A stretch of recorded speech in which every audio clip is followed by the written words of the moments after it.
Have you ever felt like the way people work, or maybe even just how they interact, has subtly shifted in recent years? Like almost as if the unspoken rules of the workplace changed and nobody sent out the memo. Perhaps you've seen bright, capable new hires struggling with what seem like basic organizational tasks. Or maybe team discussions just feel a bit flatter than they used to. Welcome to the deep dive. Today we're plunging into something absolutely essential for anyone leading teams, managing people, or really shaping culture. We're taking a close look at some powerful research revealing what one expert calls a quiet rewiring of the workforce. And look, if you're not paying attention to this, your entire organization could be missing a beat. It could lead to unnecessary frustration, lost potential. It really is one of the most significant shifts I've seen talked about in organizational psychology recently. We're diving into an article by Sylvia Olah titled Forget Skills Gaps, We're Facing a Personality Gap. And the subtitle just hits home, doesn't it? Why your onboarding, L&D, and performance models might be built for a personality that no longer exists. It came out August 13th, 2025. It really challenges so many of our, ingrained assumptions about how we should be building and managing workplaces today. That title alone is definitely enough to make any HR leader or manager sit up straight. So, our mission for this deep dive is to unpack this personality shift. We want to show you how you might identify its implications in your workplace. And, maybe most importantly, what HR teams and leaders can actually do to adapt. It's about understanding who people are now and aligning our systems, right? Not just clinging to old models or, frankly, blaming individuals. Oh, and before we get into the core insights, please remember to follow us, maybe share this deep dive with others who need to hear it, and subscribe to Deep Dive for more insights like this. Okay, so Ola kicks off her article talking about this chart that's apparently been uh, haunting organizational psychologists. What makes it so impactful isn't just the data itself, but the kind of stark realization of what it means for how we work now. This isn't just another trend piece, based on surveys. It's hard psychological data. It reveals a pretty significant and measurable change in the average personality profile of the working age population, really since about 2014. A haunting chart that suggests something pretty unsettling. What kind of data are we actually talking about here? Is it robust? Yeah, that's a crucial point. It's not anecdotal. The data is from a rigorous analysis by the Financial Times. They use the Understanding America study. For those who don't know, that's a huge ongoing national survey by the University of Southern California. It's known for tracking social, economic, behavioral trends across a really big representative sample, longitudinally too. And this analysis builds on earlier academic work by Sutton and colleagues from 2022. It tracks changes in personality traits across different age groups, using 2014 as the baseline. So, yeah, it's highly credible. Gives us a real snapshot. Okay, so it's actual measurement, tracked over time, a clear picture, and the article points to one specific finding that's particularly alarming. Exactly. I mean, while you might expect extroversion to decline a bit with screens and all that, Yeah. and maybe neuroticism rising seems predictable with global crises and, online overload, Ola highlights one trend as the real red flag: the complete nosedive in conscientiousness among 16-39-year-olds. That's the data point, she argues, that should have every HR team, every executive, every leader reevaluating their basic approach. Wow. A complete nosedive in conscientiousness for the youngest working demographic. That's powerful and Right. concerning. Because if our HR systems, our leadership models are kind of built for a workforce that just doesn't exist in the same way anymore, we're building on shaky ground, aren't we? Let's Yeah. really dig into these shifts. Starting with that drop in conscientiousness, what does it actually mean for the day-to-day? Right. So when we talk about conscientiousness, we mean those bedrock traits: discipline, structure, reliability, being goal-oriented, follow-through. It's kind of the internal engine for getting stuff done consistently. And the trend here is, what's the data showing that should worry leaders? Well, the chart shows a really dramatic decline for the 16 to 39-year-olds. They've dropped from around the 45th percentile back in 2014 to just above the 30th percentile in 2024. So put that in perspective. The average young worker now scores lower on conscientiousness than about 70% of the working population. That's a huge shift in just 10 years.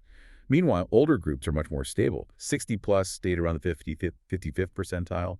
40-59 saw a gradual dip down to maybe 45. But the younger group is really distinctly different here. That's quantifiable, not just a feeling. I mean, I've heard managers talk about this, that feeling when a bright new hire just drops the ball or needs constant reminders. It's puzzling. So if conscientiousness is falling among younger workers, how does that actually show up? What behaviors are we seeing? What you're likely seeing day to day Are people struggling with planning their work effectively? Hmm. Maybe maintaining focus for long stretches? And especially with consistently following through. Deadlines might get missed, maybe not from laziness, but from disorganization, or just feeling overwhelmed by what seems manageable to others. It also changes how we think about autonomy. You know, Oh, so. well, we champion autonomy, assuming it leads to ownership, but for this group, sometimes it just leads to feeling lost. They often need more explicit guidance, more external structure to really take charge. Okay, so if that's what we're seeing, what should HR do? How do we adapt our systems instead of just getting frustrated? Right. HR needs to fundamentally rethink things they perhaps took for granted. Onboarding, for instance. It needs to be significantly more structured. Fewer assumptions about people just figuring it out. Like, really spell it out. Yeah, think detailed checklists, step-by-step guides, clear early wins, performance management systems, shorter cycles, clearer, smaller milestones, much more frequent low-stakes check-ins. You can't wait a year. And critically, manager expectations have to shift. Less, why didn't they do this? And more, what support, what structure, what clarity is missing here? It's about proactive enablement, not just reactive fixing. That makes a lot of sense. Okay, so conscientiousness is about getting things done, but the next shift really colors the emotional tone of work. Speaking of things that feel like they've been in the air, let's talk about the rise in neuroticism. Indeed. Neuroticism, basically it's about emotional instability, a tendency towards anxiety, irritability, stress sensitivity, maybe lower resilience when things get tough. And the data backs up this feeling of a more emotionally reactive workplace. Is it really across the board? Absolutely. And this is significant. It's largely an everyone issue. It's risen across most age groups. For example, the 60-plus group went from around the 55th percentile to about 67th. The 40-59 group from just under 50 to around 55. Now there's a tiny, almost negligible dip for 16-39-year-olds, maybe 48 down to 46. But the overall trend in the workplace is definitely one of increased emotional reactivity, heightened stress sensitivity. The baseline has just shifted higher for almost everyone. So if everyone's feeling a bit more on edge, more sensitive, how does that play out? Like in a team meeting or during feedback? Well, you'll find feedback, even when it's constructive and well-intentioned, can feel really threatening. It might trigger defensiveness more easily. Change, which ideally motivates, might just trigger anxiety instead. Resistance. And maybe the most insidious thing is emotional burnout spreading quietly, even among top performers. The ambient stress is just higher, so people's emotional reserves get depleted faster. Leaders might mistake it for lack of grit, but it's a deeper shift. Okay, so what can HR do to navigate this? How do we build a more resilient, psychologically safe place? Well, for feedback, HR has got to move away from those high-stakes annual shock therapy reviews. That model just doesn't work well now. Yeah. Instead, think low-stakes, super regular check-ins, weekly, bi-weekly brief chats. Make feedback normal, continuous, not this big, scary event. Less formal, more frequent. Exactly. And manager development is key. Teach emotional intelligence, active listening, stress regulation techniques for themselves and their teams, and well-being strategy. It has to go way beyond perks. Build psychological safety and clarity into daily work. Clear roles, realistic expectations, a culture where it's okay to be vulnerable. Make it part of the fabric, not an add-on.